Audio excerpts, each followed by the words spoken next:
Hai Sobat Militeri Historia, perlombaan senjata di kawasan Asia Tenggara akhir-akhir ini semakin memanas. Perang Rusia-Ukraina dan semakin agresifnya armada laut Tiongkok di Laut Cina Selatan membuat semua negara berlomba-lomba membeli beragam alutsista canggih untuk memodernisasi angkatan bersenjata mereka. Mulai dari pesawat tempur seperti yang dibeli Malaysia, kapal perang yang dibeli oleh Thailand, rudal anti kapal yang dibeli Filipina, dan yang paling fantastis adalah sistem senjata rudal balistik gun buatan Roketsan Turki yang hendak diterima oleh Angkatan Bersenjata Indonesia. Kontrak pembelian rudal balistik oleh Indonesia bisa dibilang adalah pembelian alutsista paling mematikan yang dilakukan oleh negara ASEAN dalam beberapa dekade terakhir.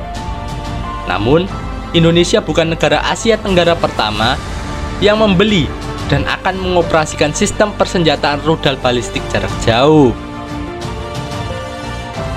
Negara ASEAN pertama dan sejauh ini adalah negara satu-satunya yang mengoperasikan sistem rudal balistik di Asia Tenggara adalah Vietnam. Negeri komunis itu diketahui memiliki satuan tempur peluncur rudal balistik buatan Soviet bernama Scud. Apa sejarah dari rudal balistik Scud dan bagaimana Vietnam bisa mendapatkan senjata mematikan tersebut? Penasaran? Mari kita simak. Scud adalah nama yang diberikan oleh Fakta Pertahanan NATO pada sistem rudal taktis balistik jarak pendek Soviet R-11 Zemlya. Rudal R-11 merupakan pengembangan lebih lanjut dari sistem rudal balistik generasi pertama Jerman yang dirampas oleh Soviet, yaitu roket V2. Setelah kekalahan Nazi Jerman pada tahun 1945, Tentara Merah Soviet merampas banyak alutsista, pabrik produksi militer, dan menangkap 2.500 ilmuwan dan insinyur Jerman yang terlibat dalam proyek pengembangan rudal V2. Mereka lalu direkrut paksa oleh Soviet untuk mengembangkan rudal sejenis untuk Tentara Merah. Proyek tersebut berlangsung hingga tahun 1947, di mana Soviet melakukan peluncuran perdana rudal V2 versi mereka sendiri yang dinamai rudal R1 atau SS-1 Schooner oleh NATO. Rudal R1 mulai diproduksi dan dioperasikan oleh Tentara Merah pada tahun 1950. Namun, Angkatan Darat Soviet merasa jika performa dari rudal R1 kurang memadai untuk melawan NATO.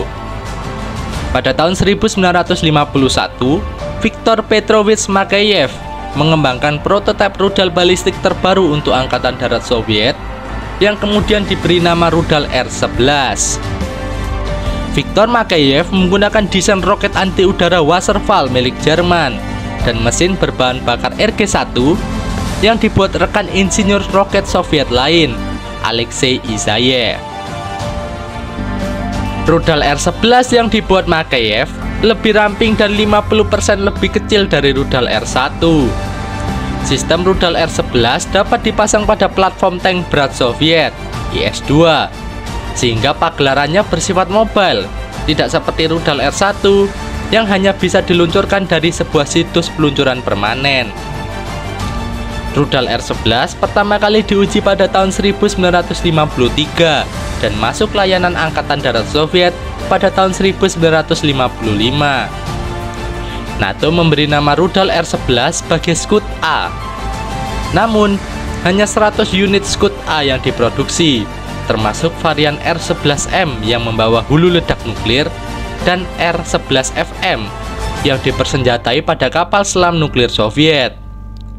Scud A secara khusus hanya digunakan oleh satuan misil strategis Soviet. Sistem rudal Scud asli buatan Soviet memiliki 4 varian utama. Yang pertama adalah Scud A, lalu Scud B, lalu Scud C, dan terakhir adalah Scud D.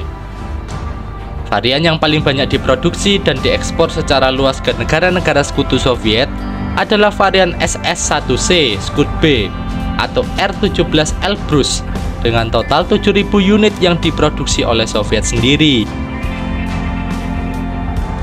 Scud B yang diuji coba pertama pada tahun 1961 dan masuk operasional Soviet pada tahun 1964 merupakan peningkatan dari varian Scud A dengan mesin baru yang lebih kuat, akurasi yang lebih tinggi, dan tingkat circular error probability atau kemungkinan meleset hanya 450 meter dari titik koordinat sasaran tembak awal. Jangkauan rudal Scud B juga meningkat sejauh 300 km dibandingkan Scud A yang hanya mampu menembak target sejauh maksimal 140 km.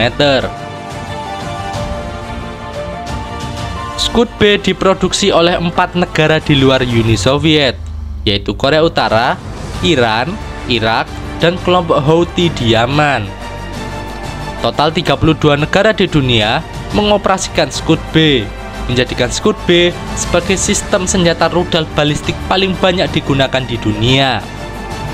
Scud B adalah varian pertama dari keluarga Scud yang diangkut menggunakan truk transporter raksasa berpenggerak 8x8 ikonik buatan Soviet, yaitu MAZ-543 Uragan. Dari 32 negara yang mengoperasikan sistem rudal Scud B, ada nama Vietnam yang tercatat sebagai satu-satunya negara operator dari sistem rudal balistik tersebut di kawasan Asia Tenggara. Negara Indochina tersebut memang pernah memegang title sebagai negara terkuat di Asia Tenggara karena mampu membuat pasukan Amerika Serikat angkat kaki dari Vietnam Selatan, sekaligus berhasil menginvasi tetangganya itu, kemudian menyatukan dua negara berbeda ideologi menjadi satu setelah kejatuhan Saigon pada tahun 1975.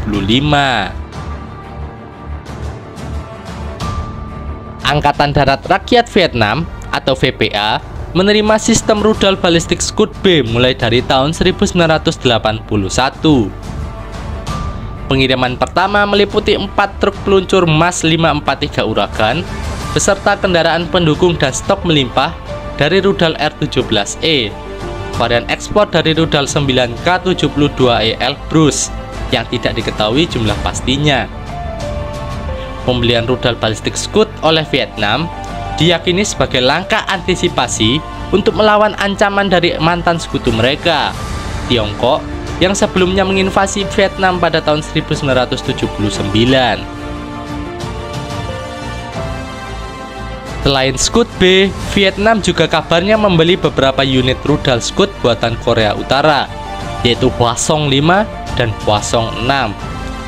Hwasong 5 adalah hasil dari reverse engineering dari rudal Scud B buatan Soviet yang negara itu beli dari Mesir pada tahun 1970 pasca memburuknya hubungan antara kedua negara akibat dari konflik Cina dan Soviet. Sedangkan Hwasong 6 adalah pengembangan lebih lanjut dari Hwasong 5. Hwasong 5 diekspor ke 4 negara, Vietnam, Iran, Suriah, dan Uni Emirat Arab. Iran yang membeli 90 hingga 100 unit rudal Hwasong pada tahun 1985 kemudian mendapat transfer teknologi dari Korea Utara untuk memproduksi rudal Hwasong 5 mereka sendiri yang kemudian dinamai Shahab oleh Iran. Iran kemudian mengembangkan rudal Shahab hingga memiliki 6 varian, mulai dari Shahab 1 hingga Shahab 6.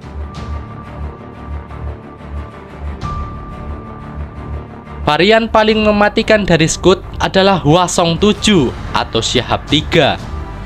Kedua rudal ini merupakan kolaborasi antara Korea Utara dan Iran yang mengupgrade sistem rudal balistik jarak pendek Hwasong 6 menjadi sistem rudal balistik nuklir jarak menengah.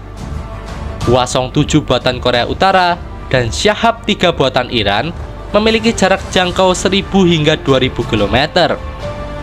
Hulu ledak yang dipersenjatai pada kedua rudal ini adalah hulu ledak konvensional sebesar 1200 kg, hulu ledak klaster, hingga hulu ledak nuklir. Sekian video pembahasan alutsista yang dapat kami sajikan pada kesempatan ini. Jangan lupa like, subscribe, dan share video ini. Sampai jumpa di lain kesempatan. Bye-bye.